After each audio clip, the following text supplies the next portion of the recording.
Repensando Tudo, Repensando o Covid-19 nas Américas, um trabalho multidimensional do mundo inteiro, que desde 2020 até o fim, até março de 2021, vem trabalhando os impactos e os desafios que o mundo está sofrendo com essa pandemia.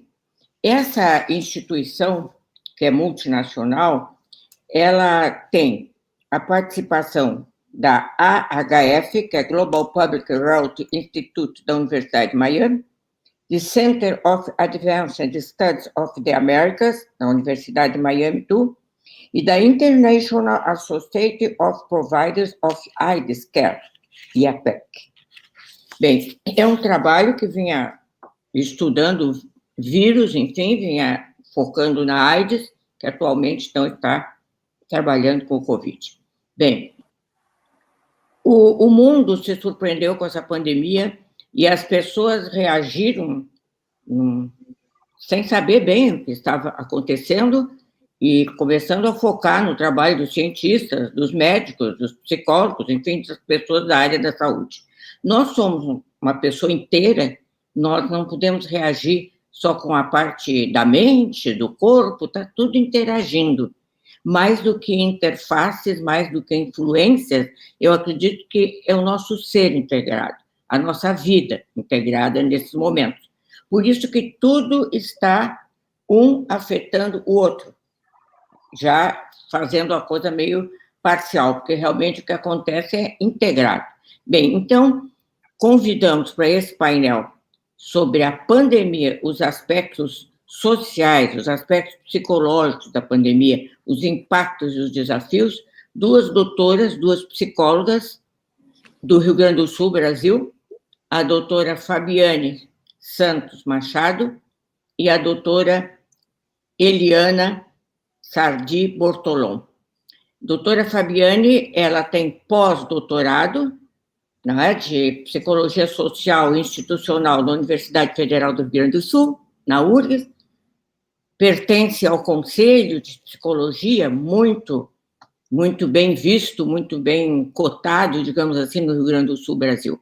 E a doutora Eliana, que é psicóloga e que trabalha na prefeitura, que trabalha como psicóloga também, social, e que é professora universitária, que muito me agrada, porque eu fui professora a minha vida inteira.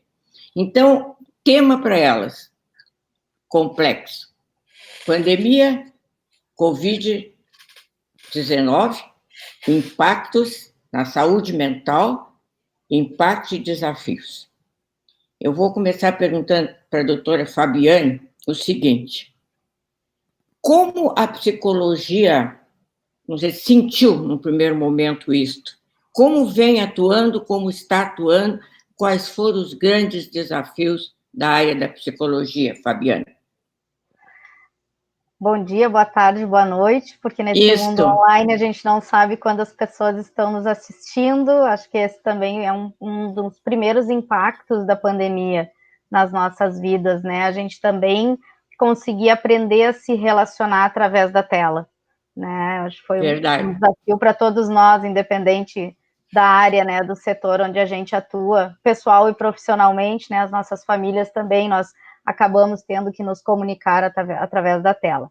Mas nós, na área da psicologia, fomos, digamos assim, tivemos esse impacto, né, desde o início, né, onde foi o início mesmo, onde o governo do Brasil, o governo brasileiro, então, caracteriza essa pandemia, né, através de decreto nacional e passa a orientar, então, né, os estados e municípios para lidar com essa questão. E aí veio, né, o primeiro modelo de distanciamento social, né, o isolamento social, enfim, o lockdown, como foi no mundo inteiro, né, em alguns locais do nosso país em maior ou menor grau, e isso também é uma questão que afetou diretamente toda a população, porque nós tivemos cidades que conseguiram compreender a gravidade dessa situação e fechar as portas, né, a um custo muito duro, a gente sabe, um custo social, um custo econômico e também um custo socioemocional, digamos assim, né, que é o que a gente chama de psicossocial, porque foi uma novidade para todos nós, as nossas, né, a nossa geração anterior a nós, a geração posterior a nós não tínhamos essa memória, essa experiência do isolamento social, né, de ficarmos em casa, de cancelar comércio, cancelar a aula das crianças, né, universidades, enfim, de termos toda a família em casa, nessa espécie de confinamento, por assim dizer. Então, todos nós fomos diretamente afetados por isso, e por óbvio, né, isso alterou toda a nossa rotina, não só diária de trabalho, mas na nossa vida privada também. Porque uma coisa é nós trabalharmos em casa, sabendo que nós estamos nessa situação, escolhendo e conseguindo organizar o trabalho em casa. Outra situação bem diferente foi a situação da pandemia, né, o lockdown, o isolamento, onde todos nós tivemos que ficar em casa, isolados com as nossas famílias que residiam conosco naquele momento. Então, essa foi, acho que foi o primeiro impacto para todos nós, e que nós agora estamos conseguindo olhar para trás e termos a compreensão do que esse impacto está nos custando e vai nos custar para o futuro. Vamos dizer assim que os desafios, o impacto, primeiro momento, foi incrível, né? Porque a gente nem sabia bem o que estava acontecendo, né? Eu me lembro que cheguei em casa dia 12 de março, às 5 da tarde, e o meu filho me disse, tu vais entrar em quarentena. Como? Que isso? Não sabia direito o que era. E dia 14, mais ou menos, então, o Brasil todo já estava fazendo isso, né? Outras pessoas antes. Mas eu te pergunto o seguinte, Fabiane, esses desafios, eles foram aparecendo gradualmente, que dava um tempo de vocês pensarem, ou de repente foi assim, uma avalanche, gente procurando contato através dos meios de comunicação, que estão tendo um papel muito grande, né, nessa pandemia, ou as coisas foram aos poucos, ou os clientes, enfim, as pessoas já, os desafios assim apareceram junto com a pandemia, alarmantemente, digamos assim. Enfim, foi uma avalanche para todos nós, né? Ninguém previu essa situação, né? Por óbvio, como eu disse, mencionei antes, nós não estávamos preparados, nós não tivemos tempo de se preparar, né? A minha avó usava uma expressão muito feliz, eu acho que define um pouco tudo que a gente viveu, que era ter que trocar a roda com o carro em movimento. Ou seja, né, com a carroça andando, na verdade, ela dizia. Uhum. E eu acho que foi um pouco disso, desse fenômeno, né, para todos nós, porque nós, profissionais, também tivemos que nos adaptar, né, a Eliana pode depois também complementar a minha fala, porque nós também não tínhamos essa previsão. Para te ter uma ideia, Dirce, no nosso país, aqui, o Conselho Federal de Psicologia regulamentou o atendimento online, ou seja, o atendimento psicológico, né, o trabalho do psicólogo à distância em 2018. É muito pouco tempo. Então, né, essa regulamentação também teve um impacto no nosso trabalho, né, no nosso fazer profissional, porque nós temos alguns tipos de tarefas, né, que são muito próprias, muito específicas da nossa profissão, que tiveram que ser cessadas, tiveram que ser interrompidas, porque só podemos fazer presencialmente. Então, né, nem tudo dentro da psicologia pode ser realizado à distância, né? Nem todo o atendimento, tudo depende de um monte de características, né? A nossa psique, o nosso psiquismo, a nossa subjetividade, ele é muito próprio de cada um. Então, a gente também se deparou com essas questões, né? Esses problemas, esses desafios, e tivemos que ir aprendendo no desenvolver da pandemia. É verdade, todo mundo teve, até agora, né, tentando aprender. Eliana, doutora Eliana, vou te perguntar uma coisa assim, mas que vai por esse caminho.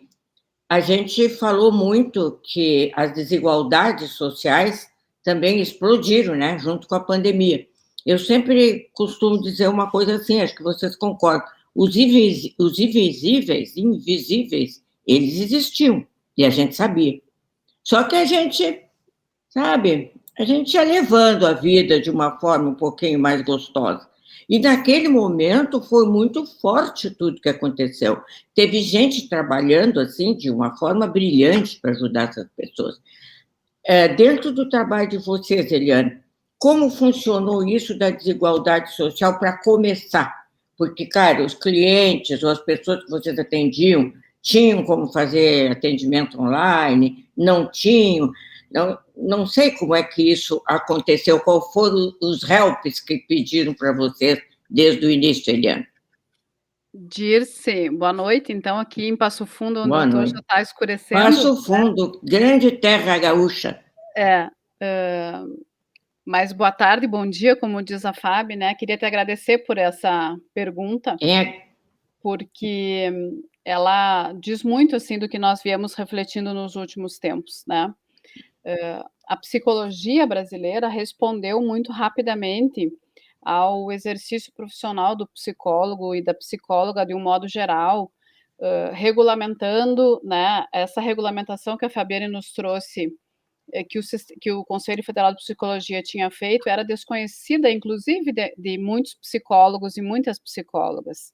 A pandemia trouxe isso para que a sociedade pudesse se apropriar das possibilidades do atendimento online, por exemplo, né? Nós nos descobrimos como profissionais trazendo os consultórios para dentro de casa.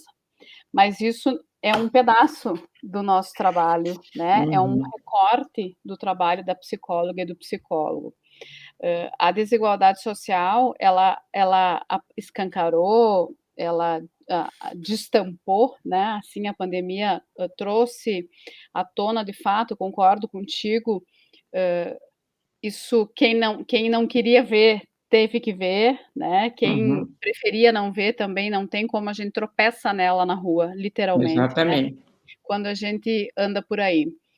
E ela aparece nos nossos atendidos, né, nos sujeitos com quem a gente trabalha, nem todo mundo tem internet em casa, nem todo mundo tem um aparelho que comporte uma chamada como essa que nós estamos fazendo, mas ela também aparece nas psicólogas e nos psicólogos, né, tem muita psicóloga e muito psicólogo que não conseguiu trabalhar porque ele mesmo não tinha acesso a essas tecnologias, né? Então isso é uma coisa que a gente não pode nos colocar assim acima desse lugar. Claro. Mas para a psicologia, as desigualdades sociais apresentam um desafio muito importante, porque nós não somos preparados para lidar com a pobreza, né? O nosso preparo técnico, a nossa formação, a gente tenta se descolar desse lugar, a gente tenta sair desse lugar de como quem enfrenta. O que a gente faz quando alguém chora na nossa frente que está com fome, né? O que uma psicóloga como eu, que passa o dia lá atendendo, tenho para dizer para uma mãe que chega, traz todos os filhos para eu ver que eles estão com fome, né? O que a psicologia tem que ver com isso? A gente está o tempo todo pensando e para que a gente não se compadeça, porque a gente não dorme mais, né? Se a gente for se ocupar humanitariamente daquilo que a gente está vendo, a gente não vai mais dormir de noite, né? Então, como que a gente faz essa volta, assim, para que a gente se coloque profissionalmente nesse lugar e ajude essa família a enfrentar essa situação tão dolorosa? O desemprego, a fome, a miséria são questões que nos tocam, né, como pessoas, assim, a gente se incomoda de ver alguém com fome. Eu, pelo menos, me incomodo profundamente de que alguém venha com um relato desses, de que está com fome, né? E isso é um efeito da desigualdade social, que essa pessoa não consegue, por vezes, atingir aquele outro lugar que a gente queria atingir com ela, de reflexão, de reprogramar a vida, de pensar, né? A gente está acostumado a fazer isso. Quando a pessoa está sem trabalho, a gente vai lá e pensa como a gente coloca ela no mundo do trabalho, que dicas a gente poderia dar, que suporte a gente poderia dar para que ela encontrasse, mas às vezes a desigualdade social é tão grande que ela não tem nenhuma roupa para colocar para ir numa entrevista de emprego, ela não tem nem como escrever um currículo, produzir o seu próprio. Né? Então, como que a gente faz isso? Isso é um desafio da pandemia que a psicologia não vai poder escapar, porque isso apareceu de um jeito que mesmo quem não quisesse ver viu, né? Como tu bem nos trouxe, e que nós vamos ter que aprender a trabalhar com isso, né? Nas escolas aparecia muito isso também. Um aluno que chegava na aula e não abria a pastinha, não abria o caderninho, Por quê? Porque eu não tomei café. Depois de um tempo, ele dizia, porque eu não tomei café. Naquele dia você resolve, né? Como tu está dizendo, você apresenta, manda alguém dar um café para ele que eu pago. Mas e depois? Como é que esse processo continua, né, E Eliana? todos os outros que estão em casa também com a mesma Exatamente. fome, É, e que é um processo para a vida inteira, né? E assim, vocês chegaram a ver assim, algum trabalho que fosse das escolas ou da psicologia específico assim, para essa área da periferia, mais orientado assim, em termos de políticas públicas? Eu acho que foi difícil, né? no Acho que Brasil. foram mais, talvez, resoluções quase que privadas, né? Individuais, não sei. Você No me disse. Brasil, muito Sim, difícil o que nós vivemos, exatamente. né, como política Uhum. pública do enfrentamento. A gente tem uma dificuldade aqui, né, na questão sanitária, de saúde mesmo, do enfrentamento da pandemia, né, que ela é muito difícil, mas nas consequências dessa pandemia, a gente vê uma dificuldade ainda maior, porque a gente precisa fazer o exercício de se colocar no lugar do outro, né? Isso Uhum. é um grande... A famosa empatia que está A todo mundo famosa pedindo, empatia. pedindo. Uns têm, outros não têm, né? Não se E que compra ela em é um farmácia. exercício cotidiano, ela é Não um se exercício... Mas tem vem uma de questão dentro, né, Eliane? importante, porque quando a pandemia, quando principalmente aqui no Sul, né, na nossa experiência, da onde a gente fala, quando a Uhum. gente teve, então, esse isolamento em que o comércio fechou, as instituições fecharam, a assistência social não parou. E a assistência social, né, a política da assistência social e os seus serviços todos, né, os CRAS, os Uhum. CREAS, que são centros de referência, eles ficaram e seguem abertos até hoje. E isso é muito Uhum. importante da gente sinalizar, porque esses centros de referência e todos os nossos colegas, psicólogos, assistentes sociais e das outras profissões que também estão integradas, né, nessa política, né, nesses centros de atendimento, enfim, nessas entidades, eles acabaram sendo a única referência para muitas dessas Verdade. pessoas que não tinham mais a quem recorrer e acabaram, então, recebendo o atendimento nesse centro de referência dentro da política de assistência social. Isso é muito importante que a gente fale, porque isso também teve um preço, né, sobre esses profissionais que estavam lá nessa ponta, sem contar com o restante da rede, porque o restante da rede estava fechado, porque, né, a gente ficou restrito à questão da rede de saúde, por óbvio, né, para o atendimento, né, dos Sim. casos de Covid e para os outros casos de saúde, porque a Covid é uma doença, né, existem outras doenças que estão em curso na sociedade e que não podiam ter o seu atendimento acessado. E a rede de assistência social, então, junto com a saúde, ficou isolada do resto do sistema de proteção social, O por assim trabalho dizer, foi triplicado, né? O trabalho foi triplicado. Exatamente. E Tanto isso trouxe também online uma como... carga. Uhum. Exato, trouxe uma carga para os profissionais, mas também conseguiu garantir acesso, né, mesmo que mínimo, né, Eliana, às pessoas que mais necessitavam naquele momento. Sim, eu falo desse lugar, né, onde eu trabalho, né, que a Fabiane está dizendo, e nós tivemos que nos reinventar e seguimos nos reinventando. A imensa maioria das pessoas que acessam a política de assistência social, por exemplo, não tem acesso à internet, né, smartphone, onde a gente Sim. possa fazer uma chamada, né, isso não é uma realidade da nossa população de extrema pobreza, como a gente chama tecnicamente, né. As pessoas que estão em situação de extrema pobreza não dão conta dos cuidados de dignidade humana, eu diria, né, não tomam banho todos os dias, não almoçam todos os dias, não tem água em casa, não tem roupa, né. Essas pessoas da extrema pobreza são pessoas que precisam muito de nós, da psicologia. Quando às vezes apresentam esses casos, como tu estás colocando, as pessoas dizem, mas isso não pode fazer, é a televisão, o rádio, o cinema, não sei quem, está apresentando para a gente ficar envolvido. É para isso mesmo, é para ficar envolvido mesmo, né? É para ficar. Mas eu tenho umas notícias aqui para vocês. Vocês estão maravilhosas, prestem muita atenção, porque tem psicóloga assistindo vocês não podem fazer ideia, que eu sei.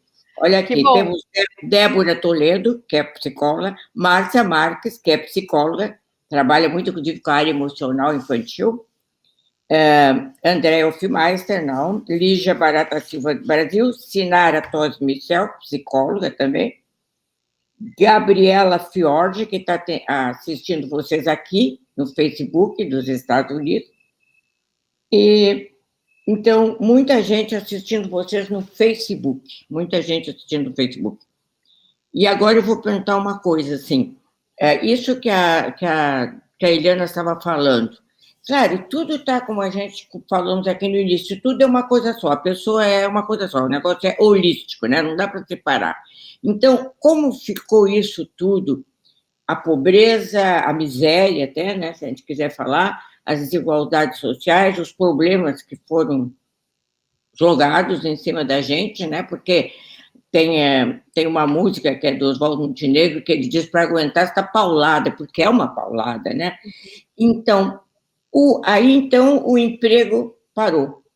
A pessoa ficou desempregada, o comércio fechou, as lojas fecharam, os restaurantes fecharam, e aí o trabalho das psicólogas triplicou o trabalho, aí os pais, além de não terem trabalho, como é que iam trabalhar com as crianças em casa?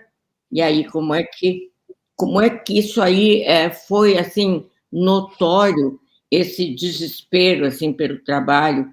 Tinha gente que botava no Facebook, eu quero trabalhar e tal coisa, ganhando até por comida, até por alimentação, queriam trabalhar.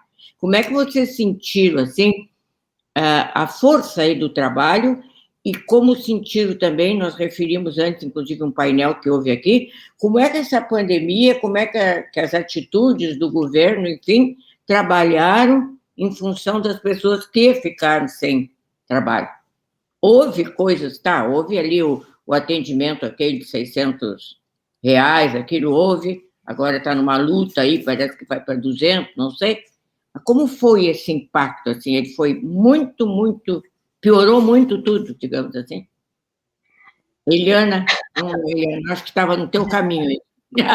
Estava atravessado no teu caminho. Eu acho que nós vamos escutar a Fabiana, que ela tem dados, assim, né? Mas eu queria contar para vocês um atendimento que eu fiz hoje de uma senhora de 60 anos que quer trabalhar, né? E para ilustrar a fala da Fábio que eu vou falar isso. E aí ela me trouxe o marido, para eu ver o marido dela, que tem 60 anos também, para eu ver como ele ainda tem capacidade de trabalho. Porque ninguém acredita. Ela me diz assim... Isso aí passa pelos invisíveis, ela te levou para tu ver que ele existe. Nós trabalhamos a vida toda, ela me diz, a fala dela é essa, nós trabalhamos a vida toda, nós demos conta do nosso sustento. Agora nós temos 60 anos e ninguém mais nos dá trabalho. Ela disse, eu não quero vir aqui te pedir comida, mas eu não tenho mais o que fazer. E aí ela disse, eu trouxe ele aqui para que você veja e me ajude, por favor, a arrumar um trabalho para ele. Continua aí, Fabiane, que assunto é, que história é essa que tu sabe em relação a isso? Vamos ver. Então, né? Ela disse que é contigo. Isso aí. Psicóloga do trabalho, né, minha área. A gente tinha já um cenário no nosso país em função da crise econômica, já antes da pandemia, bastante agravado, bastante agudizado. Então, a gente vinha, né, num decréscimo das vagas de trabalho, num decréscimo, né, dos índices de emprego e de empregabilidade da população. Isso é muito importante a gente compreender. Isso já era presente no nosso país antes da pandemia. Quando vem em março de 2020, né, que fecha tudo, fecha comércio, fecha serviço, fecham os locais de trabalho em função, né, da política e da diretriz do isolamento social, do lockdown, seja onde teve lockdown, ou até mesmo a restrição de circulação de pessoas na rua, porque aqui no nosso país a gente teve essa diversidade entre os municípios, né, de entendimento, alguns fecharam totalmente, outros não, e isso é importante, porque isso também foi um marcador importante para essa questão do trabalho. Em setembro de 2020, então, a PNAD, que é uma pesquisa do IBGE, né, que fala sobre a amostra por domicílio, né, a Pesquisa Nacional de Amostra por Domicílios, traz um índice de 14,4% da taxa de desocupação. Então, o que isso significa? Em setembro de 2020, 14,4% da população brasileira estava desocupada, ou seja, não estava trabalhando. Sendo que desses, né, a gente também levantou que 15,3 milhões de pessoas, de brasileiros, em setembro de 2020, não estavam mais procurando trabalho, em razão da pandemia. porque aqueles que em março ainda estavam buscando trabalho, em setembro já tinham desistido, porque não tinham mais esse posto de trabalho, né? O comércio o pequeno comércio fechou, o médio comércio fechou as portas, só as grandes lojas, né, as grandes redes é que mantiveram, né, o seu comércio aberto. E isso teve um impacto em todas as cidades, né, de grande porte, de médio porte e de pequeno porte, né? Todas as comunidades foram diretamente afetadas por isso. Acho que isso é um ponto importante da gente compreender nessa história toda do trabalho, né? A outra questão que aconteceu também é esse impacto para quem conseguiu permanecer vinculado, conseguiu permanecer trabalhando com a questão do trabalho em casa. Muitos, né, utilizam a questão do, né, o conceito do teletrabalho, né, para dizer, não, eu estou em teletrabalho agora na pandemia. Eu não uso esse conceito, porque o teletrabalho, ele tem toda uma previsão legal, uma sistematização e uma organização prevista em lei, que quando o lockdown veio e todos nós, né, tivemos que ficar em casa isolados, nós não tivemos essa previsão legal, foi simplesmente nós migramos o nosso trabalho, o nosso ritmo presencial para dentro de casa. Qual é a diferença do teletrabalho para o trabalho na pandemia? Desta vez eu estou em casa, trabalhando com toda a minha família junto. Então, quem tem crianças em idade escolar sabe a dificuldade que foi para os pais gerenciarem tudo isso, né? As suas atividades laborais, as aulas remotas dos filhos, as tarefas, os trabalhos, enfim, toda a dinâmica familiar ela acabou mudando. Para quem não conseguiu manter o trabalho, porque nós temos isso dentro da mesma família, pessoas que perderam o trabalho durante a pandemia e pessoas que seguiram trabalhando, né, nesse modelo remoto em casa. Também foi muito difícil, porque as pessoas não estavam preparadas, né? Então, por exemplo, hoje vocês estão me vendo, vocês estão dentro da minha casa, né? Que isso era uma coisa que não necessariamente os meus colegas de trabalho conheciam a minha casa, a minha privacidade, a minha intimidade. Então, daqui a pouco, talvez a minha gata suba na mesa e apareça no meio da tela, né? Uma criança abre a porta, como a gente viu durante, né, esse ano inteiro, essa experiência toda. São coisas que normalmente a gente controlaria no ambiente de trabalho e que em casa a gente não consegue, né? A obra do vizinho, a sirene da ambulância passando na rua, enfim. A gente também se deparou com todas essas dificuldades, e é claro que isso acabou acarretando uma carga de estresse muito grande, não só em quem estava trabalhando, mas também na família como um todo, né? Principalmente para quem perdeu o trabalho durante esse caminho e não tem mais essa visão, né? Essa percepção, o que é muito triste, de ter o trabalho, de recuperar o posto de trabalho, né, tão cedo como gostaria. A gente está se deparando com essa situação que acaba, então, agravando essa questão social e batendo lá no serviço da Eliana, né, Eliana, que é lá na assistência social. Dirce, tu sabe que... Eu fui passando para ela, porque que era com ela, era do trabalho social, institucional, elas têm muitos títulos, eu falei que eu ia cortar os currículos, sabe que também... Só perguntar uma coisa aqui para a Fabiana de Gerim. Também eu acho assim, que tem gente que foi trabalhar em casa e soube se organizar, soube trabalhar em casa. Vamos dizer, fora tudo isso, até o tamanho da casa influenciou, as crianças, os gatos, tudo mais. Mas tem gente que não sabe trabalhar sozinho, está acostumada a trabalhar em grupo, a trabalhar conversando com alguém, a levantar, dar uma voltinha e a trabalhar em grupo. E aquilo ali foi cortado também. Tanto a gente pedia, né? Trabalho em grupo, as pessoas poderem colaborar, de repente, não mais. Mudou tudo, né, Fabiana? Sim, mudou conceitos, assim. Exato, a grande mudança, porque assim, o que acontece, né? A gente vai falar na questão, né, da organização do trabalho, mas também das condições de trabalho. Eu me deparei com colegas de trabalho que a instituição onde eu trabalho teve que destinar mesas e cadeiras. Quantos de nós tivemos que nos equipar para poder trabalhar em casa, né? O suporte para o notebook, disputar o horário, né, do equipamento com o resto da família, porque, né, eu no meu horário de trabalho, eu tenho um equipamento só em casa, às vezes para a família inteira, ou às vezes nem tenho computador, uso tablet, e aí, para mim, acessar determinados sistemas das empresas, das organizações onde a gente trabalha, tu não podia ter o tablet, tinha que ser o computador. Então, isso acabou também sendo um marcador importante, né? Essa questão das condições de trabalho. A pandemia e o trabalho remoto, elas também revelaram, né, um problema que a gente já sabe há muito tempo, né, que são as condições precárias de trabalho que a gente tem em algumas organizações, algumas instituições, alguns órgãos públicos, né. Aqui veio uma O que eu pergunta. queria Ah, não, pedir desculpa, para desculpa, dizer fala. era Fala. justamente isso que vocês estavam falando, né? Porque nessa perspectiva da gente aproveitar essa conversa aqui e apontar indicações, assim, né? Uhum, Indicativos uhum. de como sair dessa. Sim. Durante a pandemia, nós fizemos muitas experiências, eu fiz diversas escutas, né? Dessa vivência toda. Sim. E uma questão muito evidente, para quando a gente se dedica a ouvir com um pouquinho de empatia, Um pouquinho. Um só pouquinho precisa um já pouquinho, ajuda. é se sensibilizar a essa diversidade das realidades. Uhum. Né? É de que a gente possa compreender essa organização do trabalho feito em casa, né? Realizado, Uhum. onde a gente invade a casa das pessoas. Nós, professores e professoras, invadimos as casas dos alunos. Nem todo aluno tem um quarto onde possa estudar.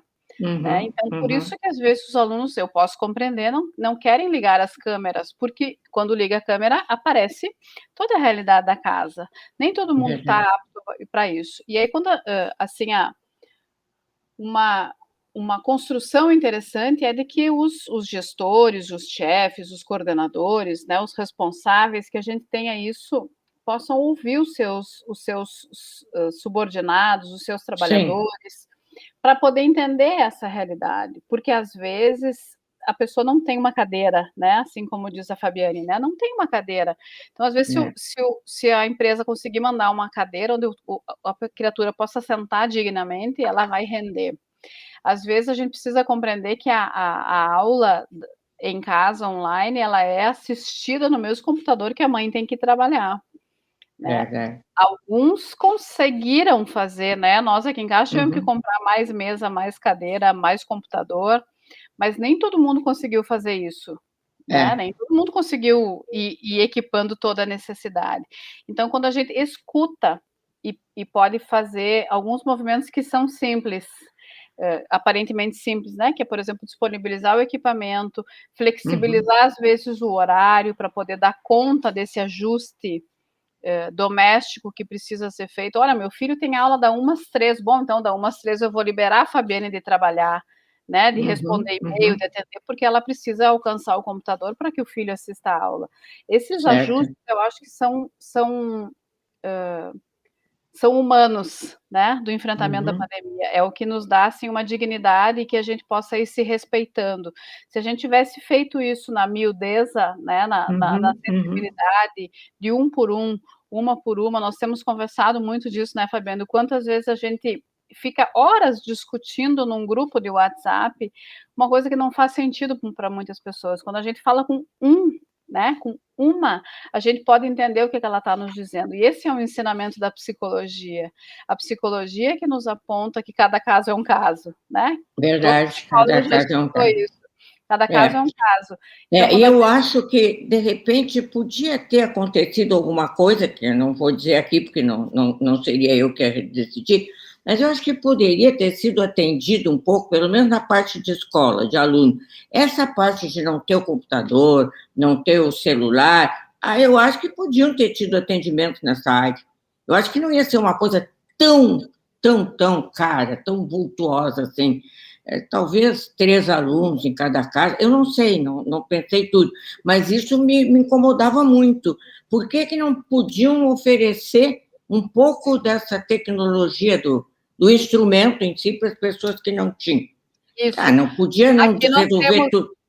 Ajudava, né, Eliane? Algumas faculdades aqui, a gente teve essa experiência, as universidades comunitárias aqui do Rio Grande do Sul se deram conta disso.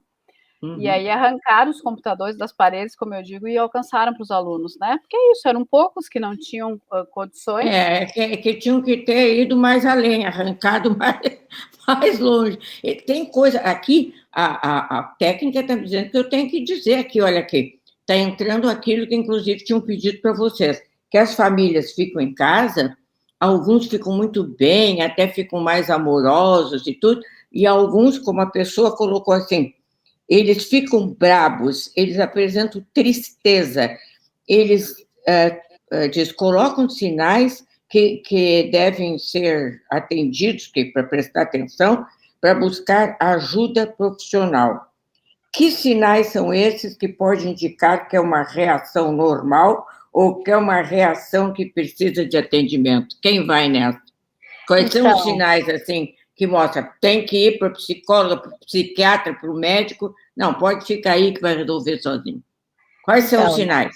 A gente tem que compreender que todos nós passamos por uma carga muito elevada de estresse, e é natural que as nossas ansiedades, elas também se elevaram durante esse processo todo, né, da pandemia, para todos nós. O que a gente percebe, assim, que né, veio muito mais sinalizado, né? A gente viu um sofrimento muito maior nas crianças, porque as crianças têm, né? A criança tem aquela coisa do brincar, do coletivo, né? Dependendo da idade, da etapa que ela está, isso é super relevante, é fundamental e é esperado até para o seu próprio desenvolvimento. A gente teve também esse mesmo impacto, né, digamos assim, desse modelo de distanciamento, fazer esse corte, né, da nossa convivência social, das nossas relações sociais na população mais idosa, que já tem um isolamento muito característico, enfim, né, de ter uma outra rotina, um outro estilo de vida, né, enfim, uma outra velocidade de mundo, como a gente diz, que é muito próprio da sua faixa etária, né, porque isso também tem a ver com o seu momento, enfim, as suas capacidades cognitivas também, os estímulos que ela recebe.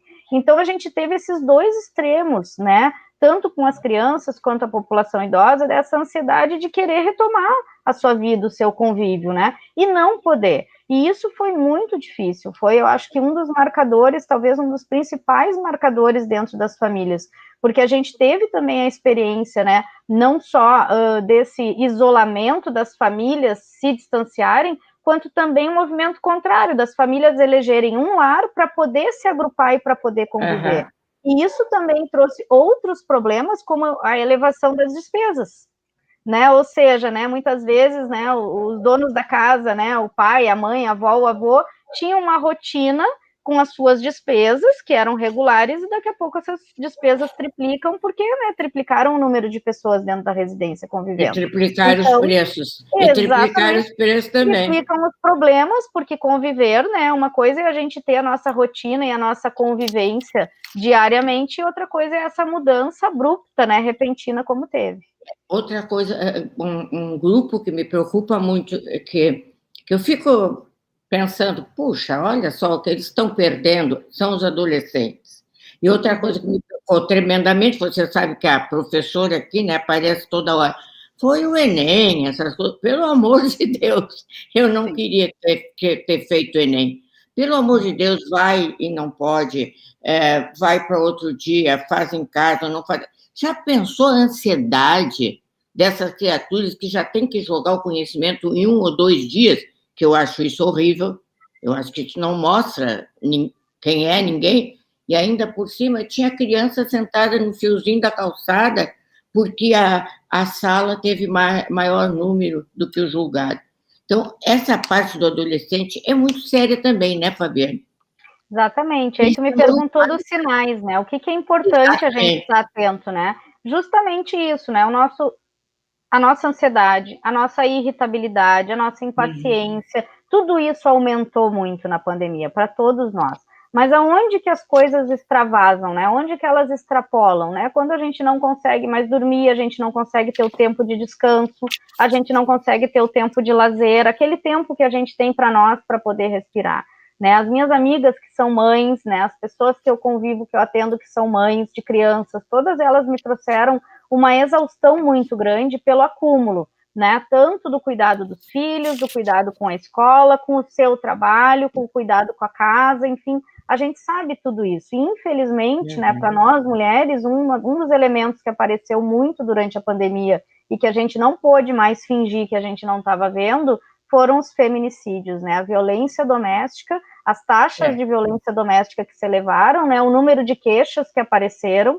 Por que isso aconteceu? Porque nós em casa e com o silêncio da cidade, infelizmente, nós podemos ouvir o barulho de cada lar.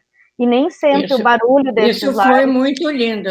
foram O agradáveis, silêncio da né? cidade é muito, muito Exatamente. bom. Então, assim, Uma a gente síntese também se tremenda, deparou, né? A gente se deparou também com essas dificuldades, com essas realidades. Olha, tem gente eu queria aproveitar, Dirce, isso assim... Vamos brigar com vocês e comigo, porque querem falar. Fala, doutora Eliana. Rápido, assim, só nessa questão de quando procurar ajuda, tem uma coisa, eu uso sempre essa resposta, sempre que tu quiser, né? Não tem, a gente precisa também sair desse lugar de que eu preciso chegar no fundo do poço, de que eu preciso estar louca, de que eu preciso estar descontrolada para poder procurar ajuda, né? As psicólogas não mordem mais, né? Nós estamos aqui conversando e acho que quanto mais a gente puder distribuir, né, esse nosso pensamento, ajudar as pessoas, então, assim, se tu tá desconfiada que tu precisa de ajuda, procura. Né? Muita depressão, Eliana? Muita depressão? Apresentaram muitas pessoas com depressão? O que a gente percebeu, assim, como um efeito, né? Isso, assim, dificuldade no sono, dificuldade da rotina, dificuldade de manter essa organização com criança, casa, comida, né? Você imagina que a gente tem que acordar dentro do quarto, o escritório está dentro da casa, e as crianças estão no meio das pernas e a gente tem que fazer de conta que não está, né? A vida das mulheres, e aí puxando para o tema da violência, habitualmente a gente sofre porque a gente não pode mostrar as coisas como elas são, né? A mulher está cansada e não pode dizer que está, porque a gente é treinada para estar sempre bonita, para estar sempre bela, sempre disposta e disponível, né?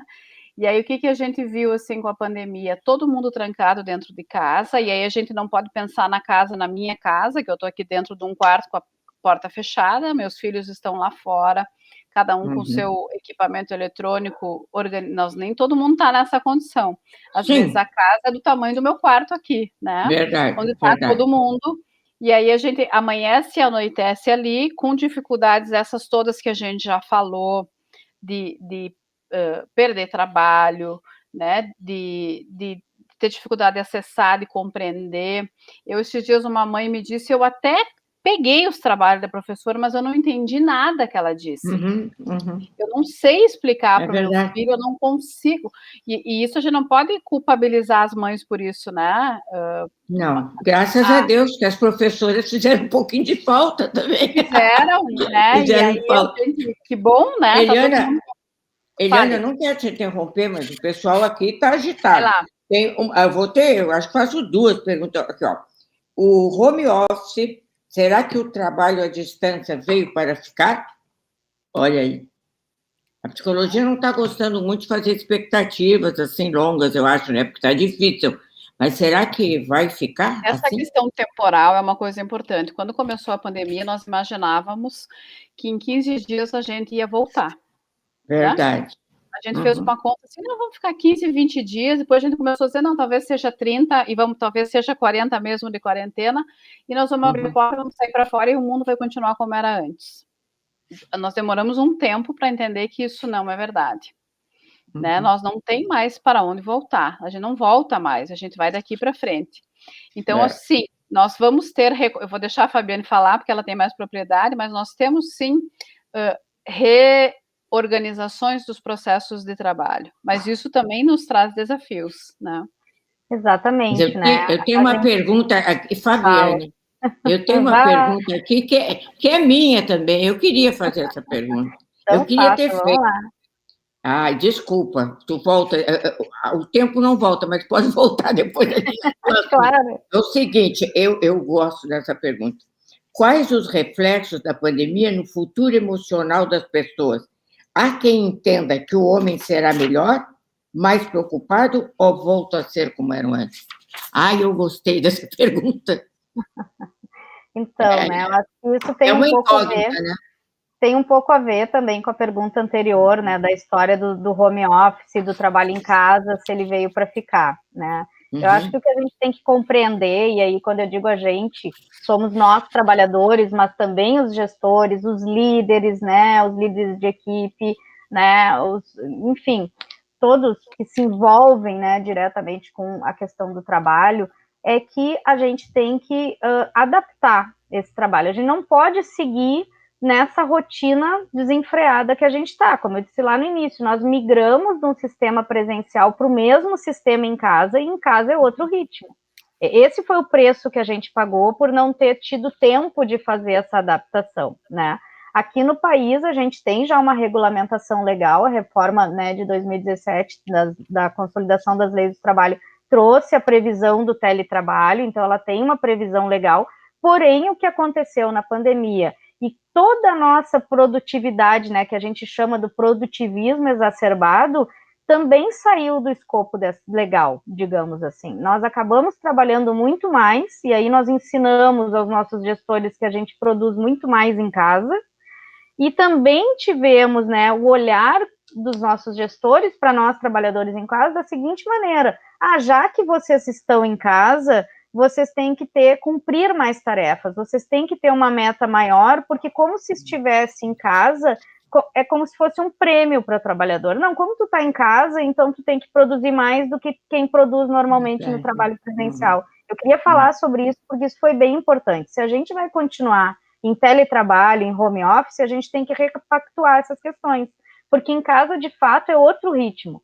Como eu disse lá no início, não foi só um regime de teletrabalho que foi implantado, onde lá na previsão legal, o trabalhador pactua com seu empregador, o trabalhador organiza esse trabalho com o empregador. Nós não tivemos tempo de nada disso, nós não tivemos essa escolha na pandemia, nós simplesmente fomos jogados para trabalhar dentro de casa. Então, esse ritmo, ele não pode, né, seguir, ele não pode continuar, porque o preço vai ser o nosso adoecimento. Exatamente. Essa pergunta, inclusive foi uma advogada trabalhista, Lígia Barata Silva Brasil, eu não tinha visto, depois mandaram o nome. E tu estavas falando antes, eu acho que era mais ou menos nesse tema do trabalho, né? Desculpa se eu interrompi, mas quando eu vi esta perguntinha aí está no ouvido de todo mundo. Claro, e se vamos aquela sair melhor, pergunta que não quer calar. Né? Esse é o momento que a gente tem, como tem o tema deste debate, que agora, um ano depois, a gente tem que sim repensar. A gente tem que olhar para trás. Este é o momento que nós estamos agora de olhar para trás, porque em março nós não conseguimos olhar para frente, como a Eliana colocou antes. Nós achávamos que ia durar 1 mês, 2, e que o mundo voltaria ao normal. O mundo não vai voltar ao normal. A pandemia, tão cedo pelo menos, né? A pandemia, ela não acabou. O fato da gente ter a vacina, né? O processo de vacinação ter iniciado no mundo inteiro, ele vai demorar muito para chegar em todas as pessoas que necessitam dessa vacina. Esses cuidados com a biossegurança a gente vai ter que manter por um bom tempo. Eu me imagino ainda daqui a 2 anos usando máscara na rua. Essa é a realidade que eu estou prevendo, porque, enfim, infelizmente, aqui a nossa realidade aqui no Brasil ainda é um pouco mais complexa que em outros países, porque a gente tem um movimento, né, negacionista à proteção através da vacinação muito grande, e a gente tem que compreender isso, né? As pessoas não são obrigadas a se vacinar, mas ao mesmo tempo a gente tem uma escalada na busca pela vacinação muito grande, e não temos a matéria-prima da vacina disponível, né, como deveria. Então, eu estou entendendo que a gente também tem que fazer essa reflexão de repensar todo esse processo do nosso trabalho, da relação com a escola, da relação com a sociedade, da relação com o comércio, né, com os locais onde a gente está inserido, repensar tudo isso para a gente olhar para frente e desenhar, sim, um futuro possível, onde seja possível viver com o mínimo de sofrimento, com dignidade e com as garantias mínimas, com as garantias básicas para poder viver, simplesmente viver. Eu imagino isso, o meu pacto hoje seria por aí. Eu gostaria de perguntar para vocês uma coisa que eu tenho escutado muito, que também me preocupa. Por que, vocês vão rir da minha pergunta, porque essa todo mundo tem essa pergunta. Por que tem gente que desafia os protocolos, os cuidados, a vacina, até o Covid, eu acho que elas acham que não existe, e ficam, inclusive, comparando o Covid com o Holocausto, com a Primeira Guerra, coisas completamente diferentes, de cabeças diferentes e de, vamos dizer assim, de foco diferente. Isso aqui é um vírus, né? como você colocou bem, existem outras doenças. Então, tem gente também que diz, cuidam só do Covid. Não, não cuide só do Covid. É que ficou todo muito lotado, os hospitais e tudo, então tem que... E muita gente não foi às consultas, com medo. Que tipo de pessoa é essa? Eu quero saber das duas. Que não pode, e que poderia, porque não trabalha fora, nem nada disso, não aceita nenhum protocolo e está nas festinhas no fim de semana, bebendo, sem sapato, com 200 pessoas, e a polícia tem que ir lá acabar com ela. Que estofo elas têm? São as bonecas de pano de antigamente, e diz que dentro só tinha pano mesmo. Como é que é isso, doutora Fabiane e doutora Eliane? Isso nos exige uma reflexão um pouquinho mais profunda, né? Ah, eu imagino. Sobre o momento, porque é possível que a gente enfrente, compreenda os movimentos esses como esses que tu está nos trazendo individualmente, né? Eu posso olhar para uma pessoa em específico e encontrar uma justificativa individual por que ela, posso encontrar lá uma dificuldade psíquica nela que ela faça com que ela não admita, tá? Mas nós temos uma opção, e eu tenho certeza que a Fabiane concorda comigo, de fazer isso de uma forma mais global, né? Fazer uma leitura um pouco mais dinâmica desse momento social, político, histórico que a gente vive. Nós vivemos numa época de fake news, né? E a gente, essa expressão precisa ser estudada também pela psicologia, para que a gente possa planejar, e aí nessa ideia de repensar e reprogramar, inclusive, a nossa intervenção. Nós não estamos mais discutindo dois argumentos prós e contra. Nós não estamos num momento em que a gente é a favor ou contra a ditadura. Nós estamos vivendo um momento em que uma nova verdade se escreve e ela é tida como como a realidade. Então, não há argumento real para uma invenção. Não há argumento, não sei se eu me faço compreender, mas não tem como eu rebater um argumento de algo que não existe. Realidade, aquela verdade. O argumento, o uso de uma medicação para vermes, se ninguém tem vermes. Absurdo. É para ver se causa alguma coisa, desestrutura todo o teu intestino. Nós não estamos falando em vermes. Verdade. Nós estamos falando de Covid. Mas aí, quando eu vou discutir o uso da medicação para verme, eu não tenho argumento científico, e aí fica uma discussão absurda, em que a gente chega nesses extremos de romper laços afetivos, né? Se não pode haver diálogo com esse tipo de pensamento, como é que eu vou dialogar, né? Com quem não acredita na ciência, com quem é racista, com quem que pode dar nas mulheres. Então, não tem diálogo, não existe. A culpa é do racista, a culpa é também, mas não é só e não é individual. Né? Porque isso é uma construção também que nós precisamos entender que está em curso. Né?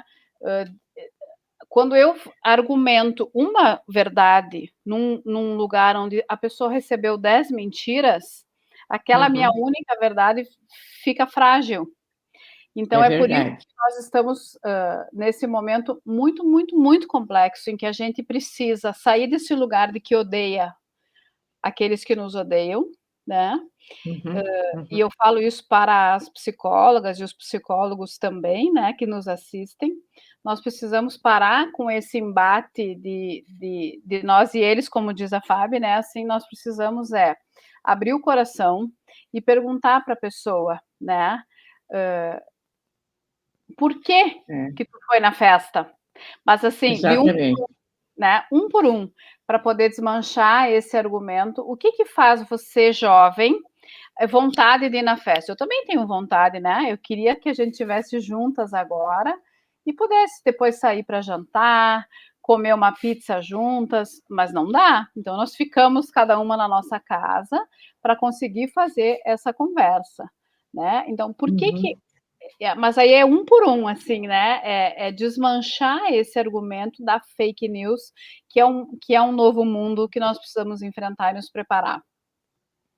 Eu queria só um por um, mas Eu queria Fala, encerrar, Fabiane. né, essa parte com um pensamento da seguinte forma, assim, né, como é que eu compreendo tudo isso, né? A pandemia, ela também trouxe uma infodemia, né, que foi uma disseminação de várias informações, certas, erradas, duvidosas, questionáveis, onde todos nós ficamos inseguros sobre o que era verdade e o que não é. Ainda estamos. E por quê? Porque é uma doença nova, é um vírus novo, não se tinha estudos ainda suficiente, né? Então, tudo foi acontecendo, né, ao mesmo tempo. Lembrem, né, o que eu falei da minha avó, né, de a gente foi trocando a roda do carro quando ele estava em movimento, muito boa né? a frase dela. Isso ajudou muito a disseminação das fake news, né? E dessa infodemia toda. Porém, um discurso que eu tenho notado nas redes sociais e que é importante a gente pensar criticamente sobre ela, e todos nós, sociedade, é o seguinte discurso, né? Em nome da minha saúde mental, eu vou para a balada. Em nome da minha saúde mental, eu vou para a feira. Em nome da minha saúde mental, eu não quero mais usar máscara e vou para a praia. Gente, não. Em nome da sua saúde mental, use máscara, lave as mãos, a pandemia não terminou. Cuide de si, porque cuidar de si é cuidar do outro. E isso tem a ver com essa sensibilidade, né, que a Eliana falou lá no início. Se todos nós estivermos sensíveis ao nosso cuidado e ao cuidado do outro, a gente garante um cuidado minimamente coletivo. E é isso, não use a sua saúde mental como desculpa para não se cuidar. Continue se cuidando, a pandemia não acabou. Bom, gente, eu continuaria conversando com vocês muito, muito tempo. Tem muita coisa para conversar ainda, mas, infelizmente, temos 1 minutinho e meio. Aqui tem também que amanhã vai ter uma palestra da doutora Nora Volkow. Ela é diretora do Instituto Nacional de Abuso de Drogas dos Estados Unidos. Ela vai falar amanhã às 10 horas da manhã, aqui por esse mesmo canal que a gente fala. Então, se alguém quiser assistir, já sabe. E eu vou agradecer as minhas doutoras aqui, que tão gentilmente consentiram, né, em trabalhar com a gente, a doutora Eliana Bortolom, a doutora Fabiane dos Santos Machado, porque eu fiquei um tempo conversando com elas, acertando horários, e elas sempre disponíveis, né? Sempre disponíveis para atender. Eu acho que esse é um papel muito importante da psicologia, claro, né? É chover no molhado, mas é um papel também muito importante dos meios de comunicação. Então, assim como a gente tem que falar nos médicos, na área da saúde, onde se envolve a psicologia, é claro, eu também penso assim, que os meios de comunicação, eles estão sendo muito importantes. Se não fosse isso, mesmo com as fake news, Eliana, que a gente tem que ficar pensando, tem que ficar bravo, porque tem coisas que a gente lê, não. O meu programa na rádio se chama Diálogo, e eu tenho um princípio assim, quando o assunto é muito relevante, ou veio lá do meu princípio que eu introjetei, eu não tenho como discutir. É como você estava colocando. Como é que eu vou discutir com a pessoa? Eu nunca vou convencê-la, eu acho, mas ela nunca vai me convencer também. Eu coloco nisso assim, o racismo, a violência contra a mulher, essa coisa de não acreditar na ciência, as pessoas estão se matando trabalhando, não é? O mundo mudou. Ninguém está fazendo hoje, dando aula como dava antes, ninguém está trabalhando num salão de beleza como trabalhava antes. Eu ontem conversei com um cabeleireiro, ele me mostrou um aparelho que ele tem de fazer escova, ele disse, eu não tinha isto. Ele trabalha numa sala sozinho, né? E todos eles têm alguma coisa em comum, e depois cada um sozinho. E o mundo mudou, e as pessoas gostariam que levasse 20, 30 anos para descobrir uma vacina. Não pode ser assim, então a gente estava só com o pé atrás, não é, Fabiane? A gente não teria progredido, então. Isso que eu penso, que a ciência progrediu, e quando essas vacinas todas apareceram, a psicologia, a educação, a biologia, todas as gias do mundo, elas já estavam avançadas. E aproveitaram aquele conhecimento, aquele trabalho, aquelas metodologias, aquelas técnicas, para tocar para frente. Então, não precisa demorar tanto. Então, o meu pedido, e vocês vão dizer, o meu pedido é, por favor, vão se vacinar. Vamos fazer o que a Fabiane quer com cada um, mas eu não sou psicóloga, eu vou falar no coletivo logo, na comunicação.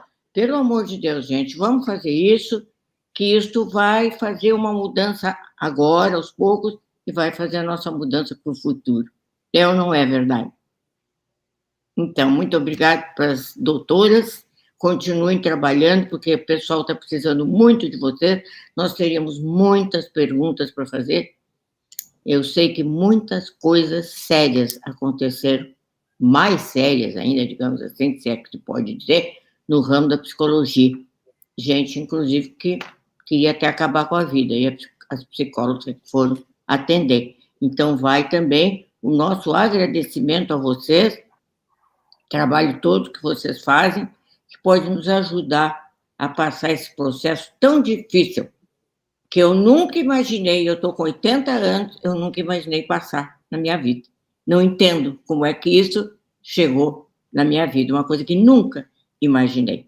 Muito obrigado para vocês, que tudo melhore e que a gente volte a ter aquele mundo, não era tão normal, mas era mais gostosinho. Obrigado e até uma outra ocasião. Nós que agradecemos a oportunidade de estar aqui dessa conversa. Imagina. Não, vamos continuar conversando num outro dia. Obrigada.